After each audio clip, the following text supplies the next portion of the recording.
Welcome back to Learn English with Ease. We're so happy you're here today.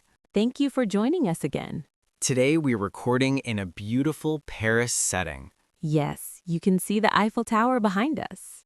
It feels elegant and timeless. Paris always feels like a place where meaningful conversations happen. Speaking of elegance, Anna, I have to say, your outfit today fits the setting perfectly. Oh, thank you. That's very kind. You're wearing a traditional style dress, right? Yes, it's inspired by classic European fashion. The details are beautiful. The white lace headpiece and the blue dress look very refined. I wanted something that matched the Paris atmosphere. It definitely does. It feels graceful and calm. Thank you. I think clothing can influence how we feel. I agree. When you dress thoughtfully, you often speak more confidently. That's true.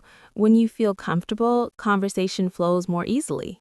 So, Anna, how are you today? I'm feeling great, relaxed, and inspired. How about you? I'm feeling good as well. Ready for a meaningful topic. Let's begin. Part 1. Why conversations sometimes die.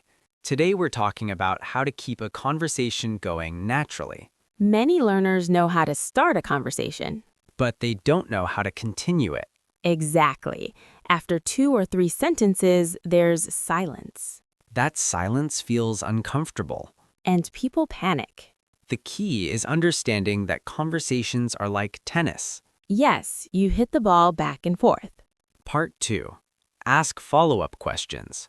One powerful technique is asking follow-up questions. Not just yes or no questions. Right. Instead of asking, "Did you enjoy it?" ask, "What did you enjoy most?"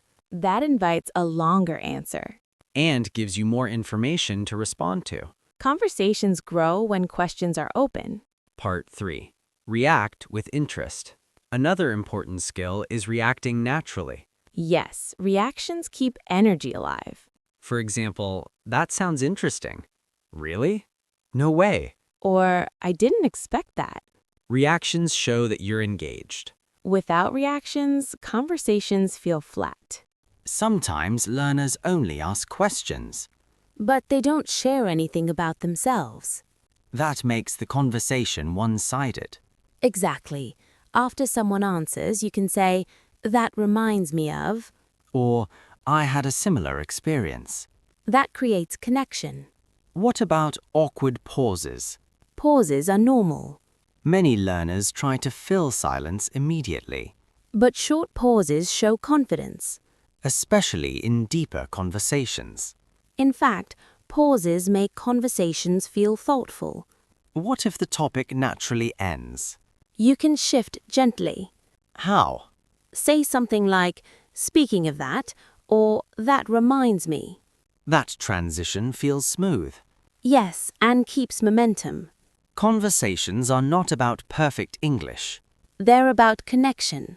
Ask open questions. React naturally. Share small pieces of yourself.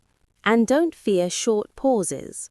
If you want to improve your English and feel more natural in real conversations, Subscribe to Learn English with Ease. practice regularly Stay consistent. and keep building your confidence step by step. Thank you for listening. See you in the next episode.